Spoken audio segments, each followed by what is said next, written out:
Welcome back to the Real News Network with Lawrence Wilkerson in Washington. Lawrence was the Chief of Staff of Colin Powell at State Department, worked with Colin Powell when Powell was Chairman of the Joint Chiefs of Staff, and now teaches in Washington at a couple of universities. Thanks for joining us again. Sure. All right, let's back up again. Big geopolitical picture. Certainly, Al-Qaeda as an organization is part of the issue. I'll give you just my own opinion here. It's there. It was a threat, but Al-Qaeda can operate from Pakistan. It doesn't have to operate from Afghanistan. It can operate from Somalia. It can operate from a lot of places. So there's a bigger geopolitical puzzle here about why they finally decided to go.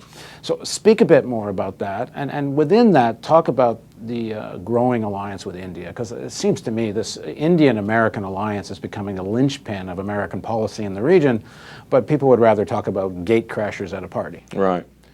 It is a serious regional and even global set of circumstances, and if there was another aspect of his speech which concerned me a bit, it was that there was hardly anything said about that.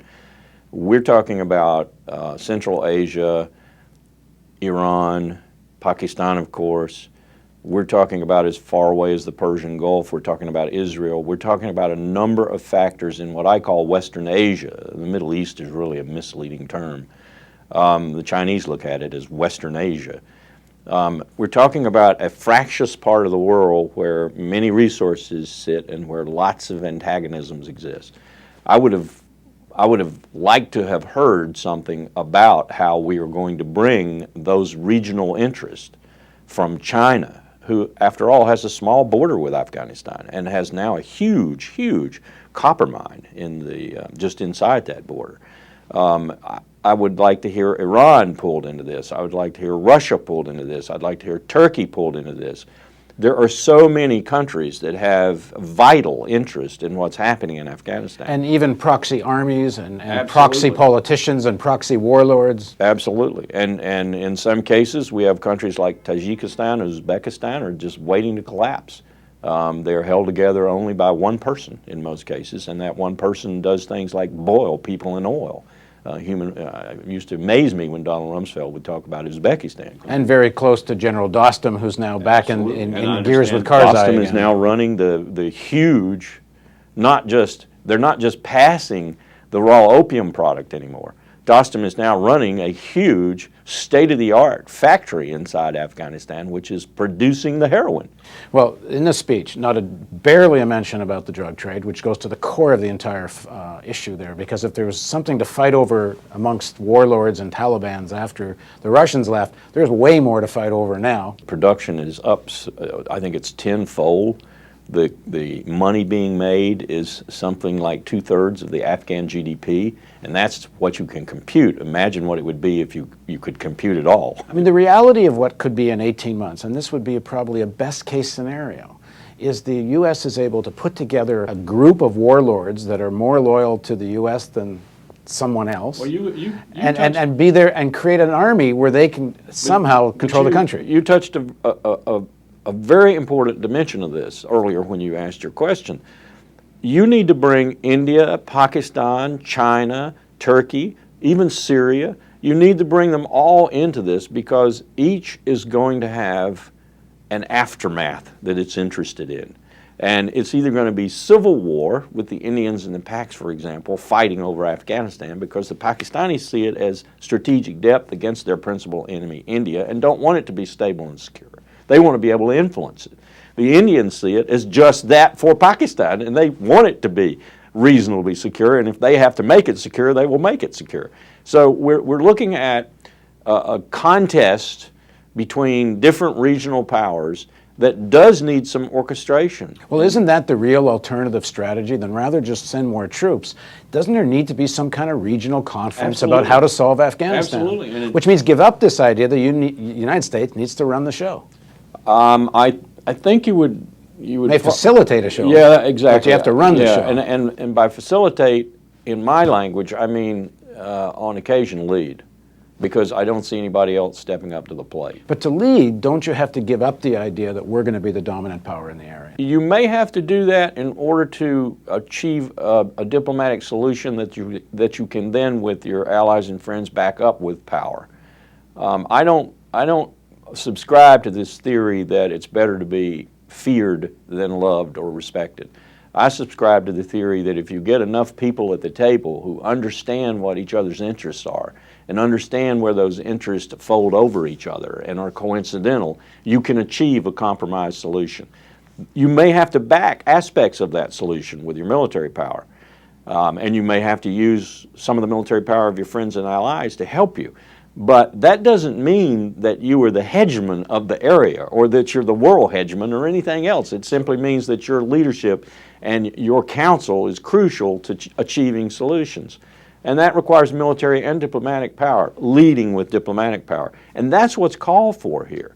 Because what you have beneath that, of course, is just raw expressions of military power, whether it be the Pashtuns against the Hazaris or the Hazaris against the Tajiks or whatever in Afghanistan, or the Indians versus the Pakistanis or whatever. They can't counsel themselves. We found that out in 2002 when we essentially had to keep them from going, India and Pakistan, from going to nuclear war with one another. They need help. And we're there. We're a behemoth, but we're not a behemoth that everyone feels like as they do sometimes vis-a-vis, or did vis-a-vis the Soviet Union, or now sometimes towards China.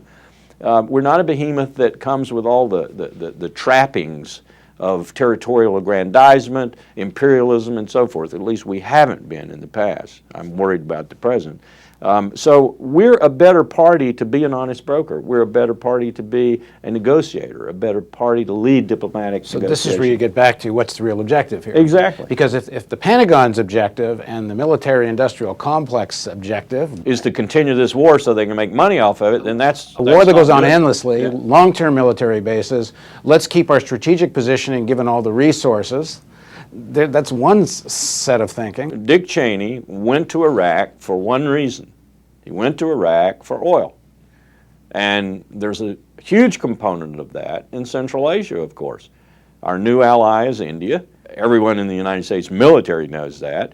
Our new area of operations is the Indian Ocean. That's where the Navy is going to concentrate. The United States Navy is going to concentrate. Its principal ally is the Indian Navy. And that's not just as a counterpoint to China's power. It is also a statement of where we believe the strategic focus of the world is right now.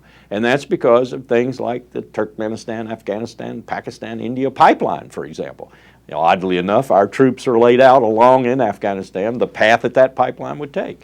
We were in Iraq and caused the Tbilisi-Baku-Ceyhan pipeline to be built and to send 4 million barrels per day, I think, through Ceyhan right now. So yes, this is very much about very fundamental strategic reasons like oil and water and so forth. If you go the military path is this one direction. The other direction is regional diplomacy. Absolutely. And something else which he completely dropped from his language. In the campaign he said, you can't have a military solution to Afghanistan. He talked about reconstruction. He talked about building the economy. And you can't have a military solution to what I just described either, not in my view, and I'm a soldier for 31 years. You are not going to get those resources distributed equitably in the world. You're not going to get those powers to stop warring so those resources can be distributed equitably.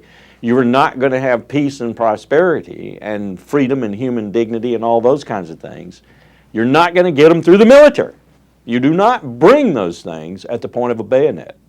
You have to bring those things through diplomacy, through negotiations, and through convincing the majority of the people involved, whether they be Turks, Syrians, Iranians, Chinese, or whatever, that they have a stake and an interest in a shared future, a cooperative future.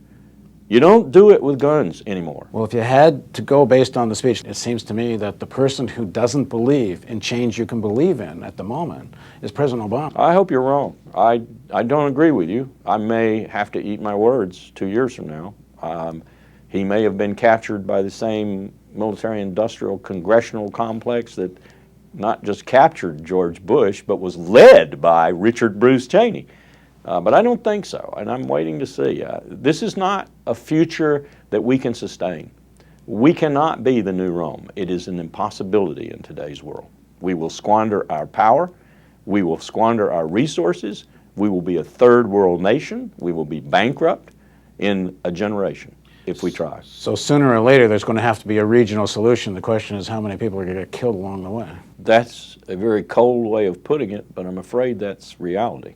Thanks very much for joining us. Sure. Thanks very much for joining us on the Real News Network, and don't forget the donate button.